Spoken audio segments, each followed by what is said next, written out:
Muchos de los aviadores de hoy en día reconocen que los helicópteros son las únicas máquinas realmente capaces de volar libremente. El helicóptero, que recibió el nombre de El Ángel de la Guarda durante la Segunda Guerra Mundial, se ha convertido en el aparato más versátil de nuestro sistema aéreo. Los helicópteros transportan a las personas más famosas e influyentes del mundo. A los bomberos aéreos que extinguen algunos de los peores incendios forestales. A los protectores de nuestros vecindarios. Hay incluso helicópteros de carga capaces de elevarse con 12 toneladas. Una de sus funciones más importantes es la de ambulancia aérea. Los helicópteros de evacuación médica contribuyen a salvar miles de vidas cada año. 60 años atrás, sin embargo, la única aeronave del mundo capaz de volar en 3 dimensiones estaba aún en pañales. La idea del vuelo rotatorio tiene su origen en las antiguas civilizaciones. Todo empezó con un juguete conocido como diablo chino.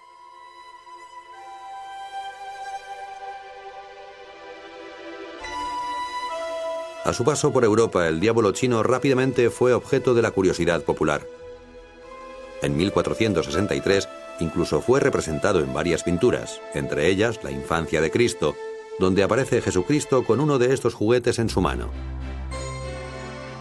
Poco después, en 1483, el primer diseño conocido de un helicóptero fue realizado por uno de los teóricos más famosos del mundo.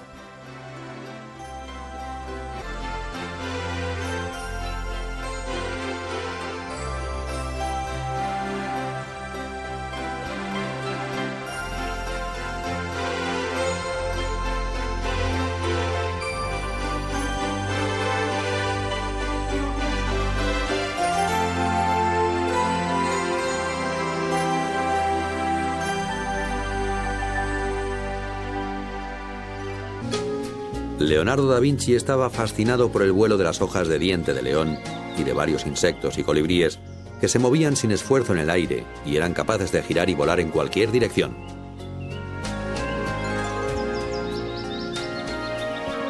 Pero sin una fuente de energía suficiente para levantar a un hombre, la idea de cualquier vuelo mecánico sería como un sueño durante siglos. Con la llegada del siglo XIX, muchos visionarios realizaron esquemas para una aeronave rotatoria. Sin embargo, la mayoría estaban basados en la fantasía más que en la realidad. En 1840, un científico inglés, Sir George Cayley, empezó a abordar uno de los primeros obstáculos asociados con el vuelo rotatorio, la neutralización del par motor.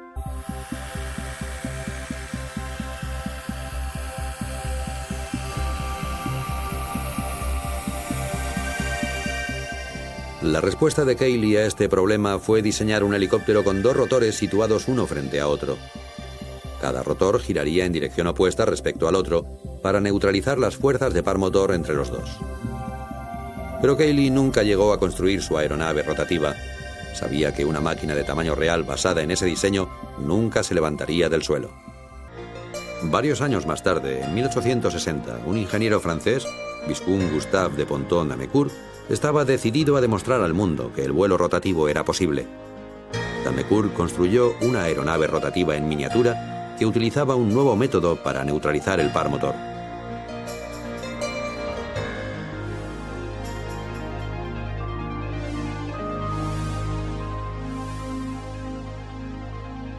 Este método se conoció como método coaxial de control del par motor. Se basaba en 2 rotores montados en un eje común. Después de demostrar que un rotor coaxial correctamente diseñado volaría, D'Amécourt diseñó y construyó otra aeronave rotatoria en miniatura. Esta vez utilizó pequeños muelles de relojería como fuente de energía. Este aparato también fue un éxito. D'Amécourt inventó un nombre que ha perdurado hasta nuestros días. Usando las palabras griegas heliko, que significa espiral, y pteron, que significa ala, compuso el nombre helicóptero. Pero hasta que no se descubrió una fuente de energía capaz, los helicópteros solo fueron pequeños prototipos en miniatura. El mundo tuvo que esperar otros 20 años para presenciar el vuelo vertical.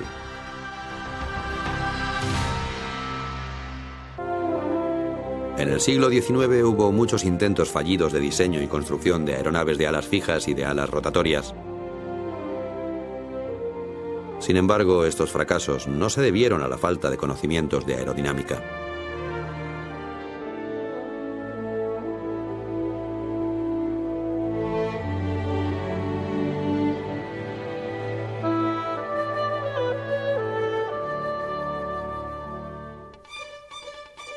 En 1876, el motor de combustión interna de 4 tiempos fue perfeccionado por el alemán Nicolas Otto.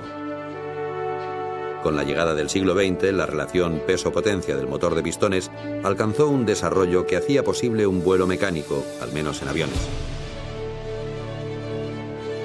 El 17 de diciembre de 1903, cerca de Kitty Hawk, Carolina del Norte, los hermanos Wright realizaron el primer vuelo controlado y sostenido en un vehículo de motor más pesado que el aire.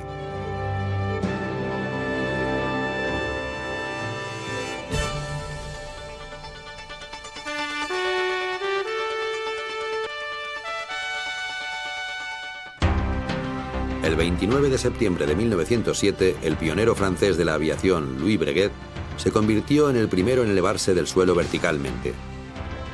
Él y su aeronave se mantuvieron durante 1 minuto a la altura de 2 pies. Breguet no tenía el control de su giroplano número 1 y su aeronave estaba trabada al suelo para mayor seguridad. El 13 de noviembre de 1907, otro ingeniero francés, Paul Cornu, haría también historia en la aviación. Manteniendo una altura de 1 pie durante varios minutos, Cornu se convirtió en la primera persona que se elevó verticalmente en una aeronave de motor sin asistencia terrestre. Fue un vuelo rotatorio real. Sin embargo, el control de la máquina seguía siendo escaso. Aunque hubo muchos ingenieros que siguieron los pasos de Cornu e incluso consiguieron volar durante 7 minutos, todos tuvieron el mismo problema, la falta de control.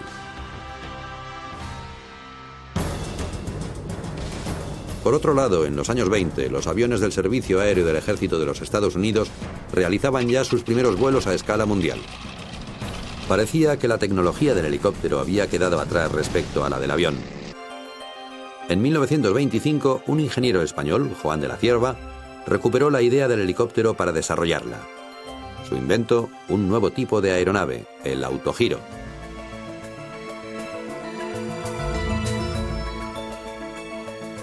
Un autogiro está dotado de un rotor, y cuando la aeronave se mueve hacia adelante a través del aire, el rotor actúa como un molino de viento en el que el movimiento de avance de la aeronave provoca su rotación, convirtiéndose en una ala y produciendo la elevación. Pero el movimiento hacia atrás del autogiro está producido por un propulsor muy similar al de un avión. Un autogiro, sin tener una elevación demasiado vertical en sus despegues, aunque sí en los aterrizajes, podía mantenerse en el aire gracias a la propia inercia de la rotación, y en muy poco espacio posarse delante de todo el mundo. Esta era una capacidad a la que se recurría especialmente en las exhibiciones aéreas. Este método de aterrizaje está basado en el mismo concepto que adoptaría un helicóptero moderno en caso de fallo del motor. En los años 20, Juan de la Cierva demostró al mundo que para un aterrizaje seguro en helicóptero no era necesaria potencia alguna de motor, ni pista de aterrizaje, solo un espacio suficiente para la nave. La clave de la estabilidad del autogiro de la Cierva fue el descubrimiento de un fenómeno solo presente en aeronaves de alas rotatorias, la asimetría de elevación.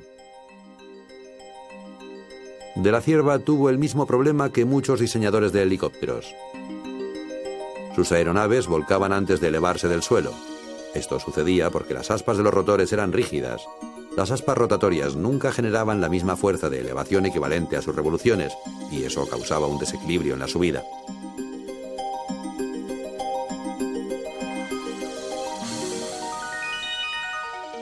¿La solución de la Cierva?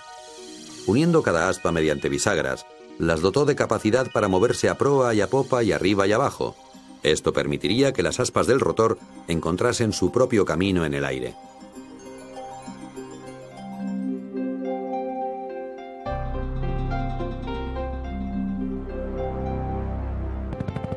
Los primeros autogiros tenían pequeñas alas auxiliares para mejorar el control del aparato, pero estas alas desaparecieron a principios de 1930, cuando se desarrolló el control cíclico de balanceo y cabeceo. Este dispositivo estaba basado en el problema que de la Cierva había resuelto, la asimetría de elevación. La idea era controlar este desequilibrio en la subida y utilizarlo para equilibrar la aeronave. Es el mismo mecanismo básico que permite el control de un helicóptero moderno. Al mover esta palanca giratoria, un mecanismo en la base del rotor altera la inclinación de cada aspa de forma individual durante su ciclo natural de rotación. Cuando la inclinación del aspa es mayor, esta abarca más aire, elevándose. Cuando la inclinación es menor, el aspa se mueve hacia abajo debido a la inferior presión de aire en su superficie. El efecto global del sistema es el cambio en el plano del rotor que permite el control direccional del helicóptero. Así funcionan los helicópteros hoy en día. Los helicópteros modernos también poseen un mando colectivo de elevación. Se trata de una palanca que cambia la inclinación de todas las aspas del rotor simultáneamente. De este modo, el piloto puede elevarse verticalmente, controlar el aparato y con la palanca giratoria compensar los desequilibrios de las fuerzas de elevación.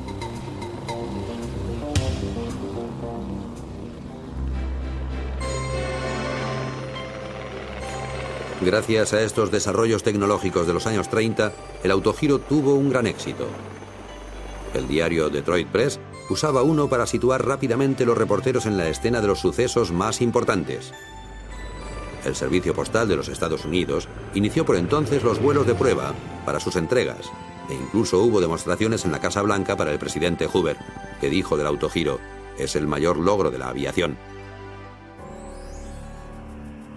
Harold Pitcairn, que obtuvo el permiso legal de la Cierva para construir autogiros en los Estados Unidos, creyó incluso que en un futuro los autogiros podían sustituir a los automóviles. Diseñó el vehículo Pitcairn Roadable e hizo una demostración en las calles de Washington, D.C. Las ilustraciones de los carteles de promoción de su aeronave representaban el sueño de Pitcairn de que hubiese un autogiro en cada garaje.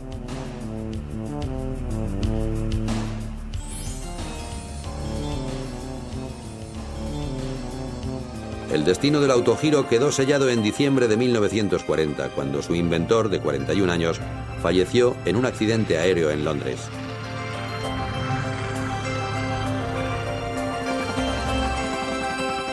A pesar de ello, con las soluciones aportadas por de la Cierva al autogiro, se abrió el camino para el actual helicóptero.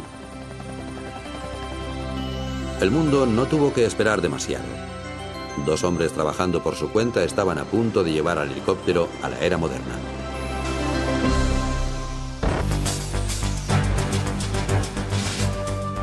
A mediados de los años 30 hubo muchas máquinas complejas diseñadas con la esperanza de conseguir el vuelo vertical controlado.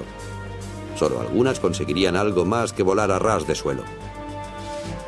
En 1936, un ingeniero aeronáutico alemán, Heinrich Focke, dio al autogiro un enfoque diferente del convencional. Pensó, ¿por qué diseñar una nueva máquina desde cero? Creyó que el fiable autogiro estaba tan cerca del objetivo que retomó el diseño de una aeronave basándose en este. Heinrich Focke construyó el primer helicóptero real del mundo. A pesar de las dificultades que tenía para maniobrar, podía mantenerse en el aire, volar de lado y hacia adelante y detrás. A pesar de todos sus logros, el helicóptero FA-61 de Focke tuvo muy poco impacto debido a que el público estaba ya familiarizado con los aviones y autogiros. Hasta que la atrevida y atractiva Hannah Reitz, de 25 años, famosa por ser la primera mujer piloto de pruebas alemana, subió a la cabina.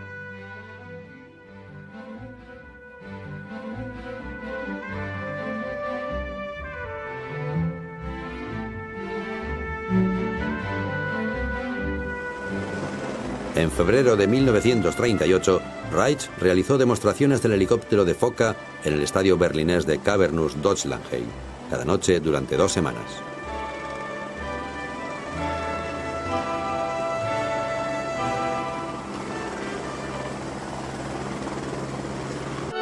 Igor Sikorsky era ya una persona relevante en aeronáutica. En los años 20 había levantado una de las más importantes compañías de aviación del mundo, Sikorsky Aviation. En 1929, la compañía se convirtió en subsidiaria de United Aircraft, lo que dio a Sikorsky la oportunidad de conseguir el sueño de toda su vida, los helicópteros. Durante su juventud en Rusia, en 1909, Sikorsky ya había construido diversos prototipos fallidos de helicópteros, pero en 1931 estaba preparado para retomar la tarea. Los croquis de Sikorsky dieron lugar a un diseño único en la época, un helicóptero basado en un solo rotor principal.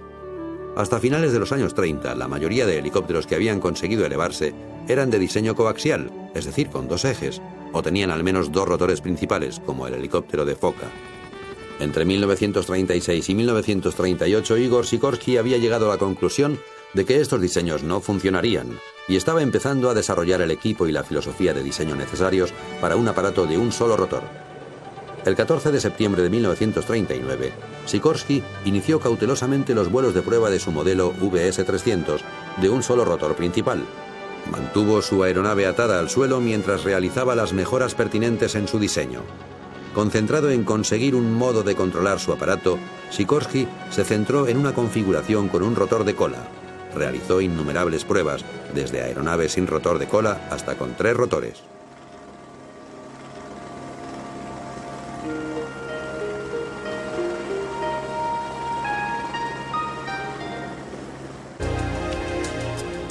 El rotor de cola se controlaba, y aún se controla, mediante los pedales del piloto. Cuando éste quiere girar el helicóptero a la izquierda, presiona el pedal izquierdo, que disminuye el ángulo de las aspas del rotor de cola, lo que permite que el fuselaje gire hacia la izquierda. Al presionar el pedal derecho, aumenta la inclinación de las aspas del rotor de cola, causando un aumento de su tracción aérea y una compensación de las fuerzas del par motor, de manera que la aeronave gira a la derecha. Para Igor Sikorsky, la creación de este diseño en 1940 no fue una casualidad.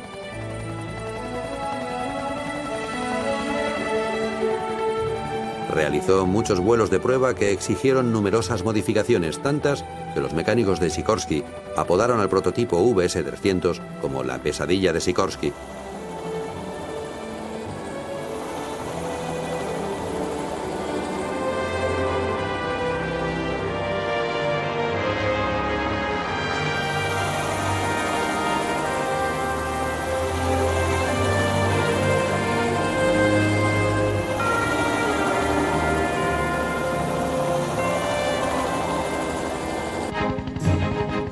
El VS-300 de Igor Sikorsky fue el primer helicóptero que alcanzó el éxito en América.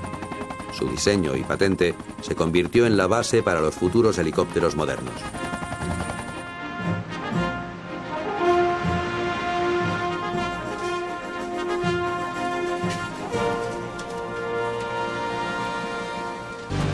Hacia el final de la Segunda Guerra Mundial, unos 400 helicópteros Sikorsky ya habían salido de las líneas de montaje. Los líderes militares pensaron primero en el helicóptero como una herramienta de exploración, pero el helicóptero demostró rápidamente que era capaz de mucho más. Durante los últimos años de la Segunda Guerra Mundial, muchas víctimas fueron rescatadas de lugares solo accesibles en helicóptero. Los militares estaban impresionados por el potencial de salvar vidas de esta nueva máquina.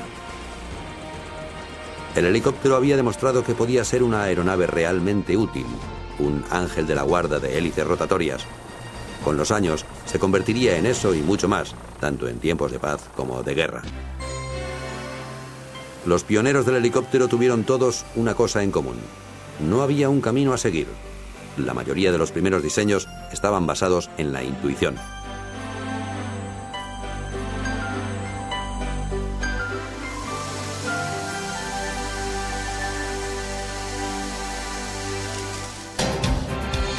Frank Piasecki construyó y pilotó el segundo helicóptero de éxito en América, el Piasecki PV-2. Al igual que Igor Sikorsky antes que él, los primeros vuelos del Piasecki estuvieron asegurados desde tierra.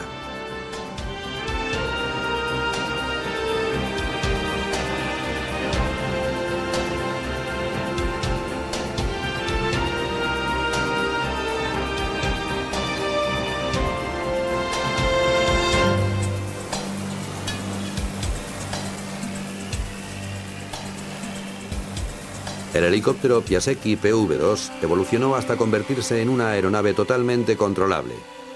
Igual que les ocurrió a otros pioneros, el perfeccionamiento de la máquina supuso meses de trabajo. Además de estar tratando con una máquina nueva y desconocida y con complejos retos tecnológicos, reunir los fondos necesarios para su desarrollo no fue tarea fácil.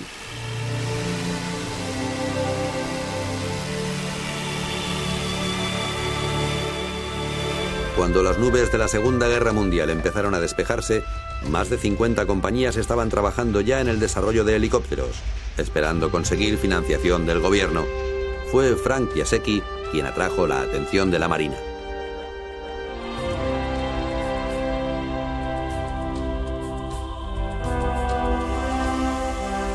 Piasecki construyó diversas variaciones de helicópteros de 2 rotores. Poco después de la Segunda Guerra Mundial, ya los utilizaban Marina, el Cuerpo de Marines y los guardacostas. Sin embargo, hacia agosto de 1950, las Fuerzas Armadas se encontraron con la desesperada demanda de cientos de helicópteros en una guerra que nadie esperaba. Los helicópteros eran usados para evacuación médica y empezaron a utilizarse en el rescate de pilotos que habían sido abatidos más allá de las líneas enemigas. Al principio, la mayoría de helicópteros en uso eran del modelo PV-3 de Frank Piasecki, vulgarmente conocidos como las bananas voladoras. También se usaban los helicópteros S-51 de Igor Sikorsky. Sin embargo, para desempeñar funciones de evacuación médica, se requería un helicóptero ligero y más pequeño. El diseño fue obra de un joven inventor, Arthur Young, que trabajaba para la famosa Corporation Bell Aircraft. El joven Young construyó el tercer helicóptero más famoso de América, el modelo 30 de Bell. Esta aeronave hizo su primer vuelo el 26 de junio de 1943, solo 2 meses después de que Piasecki se elevase por primera vez. Después de 2 años de desarrollo y de diversas mejoras, Arthur Young voló con el helicóptero Bell 47. El Bell 47 se convirtió en un símbolo de esperanza para los soldados americanos en la Guerra de Corea. Pronto se convirtió en compañero imprescindible de las unidades choque y de los hospitales de campaña. Con su carlinga de plástico en forma de bulbo, el Bell 47 rápidamente se hizo reconocible en todo el mundo. Su característico sonido clop, clop, clop, clop dio origen a la denominación chopper, troceador.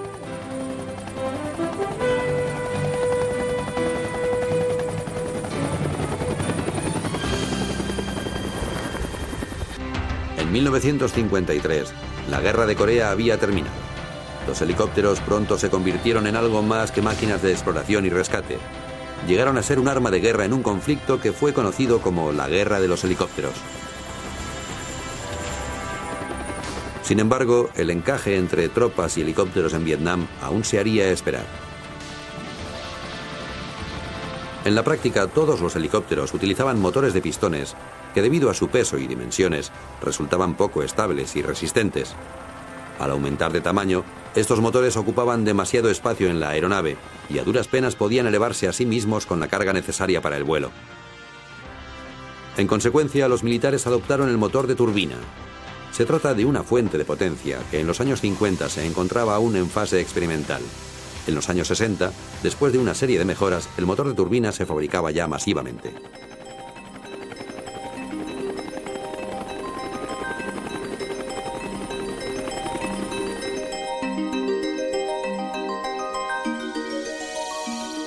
Un motor de turbina consta de un ventilador giratorio que succiona el aire hacia una cámara de combustión, donde se produce la mezcla con el combustible y el encendido. Con la combustión de carburante, se generan gases calientes que se dirigen a la turbina, provocando que gire. Una barra de tracción conectada a esta es responsable del giro del rotor, y otros dispositivos adyacentes como la caja de cambios del rotor de cola o los generadores de corriente. El helicóptero de turbina fue el símbolo de la guerra de Vietnam. El Bell HU-1, más conocido como Huey, un apoyo inventado por los pilotos militares, basándose en las iniciales del helicóptero. El vuelo de estas máquinas durante el combate exponía a graves peligros tanto a pilotos como a aeronaves. Durante el rescate de soldados heridos, a menudo en las líneas enemigas, los helicópteros se convirtieron en grandes objetivos móviles para el enemigo. Sin embargo, nada era más apreciado por las tropas americanas que luchaban en zonas pantanosas o parajes similares que el Bell HU-1. El Huey era considerado un ángel de la guarda, una de las máquinas de guerra más respetadas.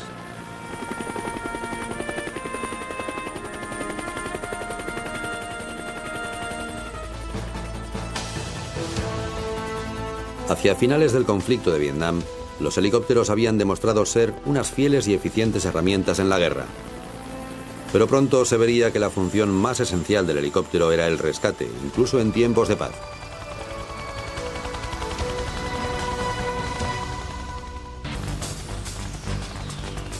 Veinte años después del nacimiento del primer helicóptero moderno, este ya era tenido en cuenta por todo el mundo.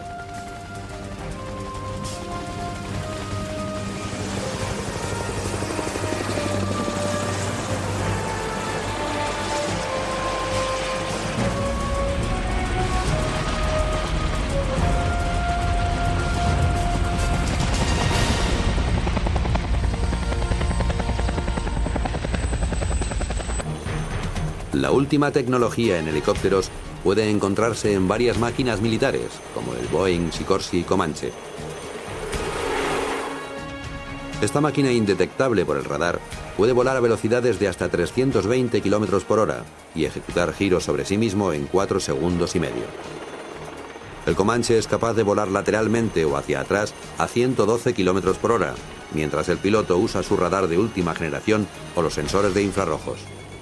En segundos, los ordenadores del Comanche pueden detectar una posición de batalla a millas de distancia, seleccionando todos los objetivos enemigos, incluidos tanques, camiones y otros helicópteros. Mientras muestra los objetivos para su identificación por parte de la tripulación, el sistema selecciona el arma más adecuada para neutralizar cada blanco, ya sea utilizando sus propios sistemas de armamento o enviando información codificada a otros comandos aéreos o terrestres. De todos modos, la faceta civil de la tecnología del helicóptero no deja de ser muy importante. Los helicópteros están siempre preparados para nuestra seguridad y beneficio. Mucha gente no se da cuenta de que una de las funciones del helicóptero en un área metropolitana es que constituyen parte del programa de emergencias en caso de siniestro o catástrofes. Los helicópteros pueden llegar a cualquier zona para ayudar a la comunidad, y lo que permite además considerarlos como servicio comunitario.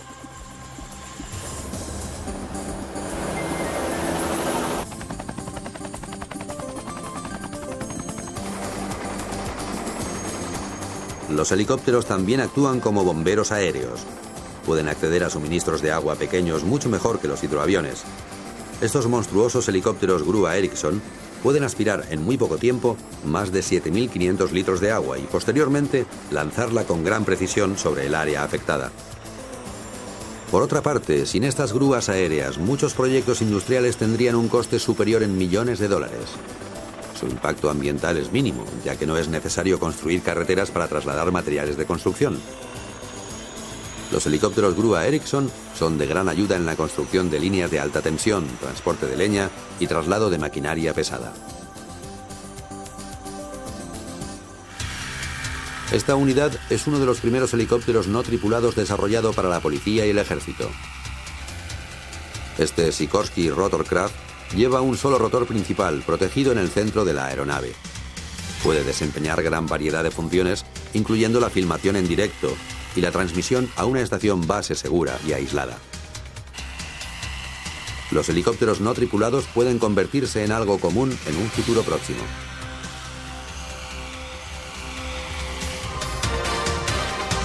La sed del hombre por la perfección del vuelo tridimensional parece ser una conquista aún no finalizada. Pero sea lo que consigamos en el futuro, el helicóptero será siempre nuestra fuente de inspiración.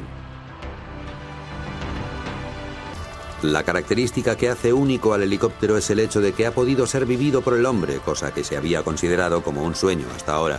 La capacidad de despegue y aterrizaje vertical y la habilidad de mantenerse en el aire sin moverse es algo que solo el helicóptero puede ofrecer a la humanidad. Igor Sikorsky solía decir que es interesante que todas las primeras leyendas del vuelo, el caballo alado, las alfombras voladoras, los tronos voladores de China, tengan una cosa en común.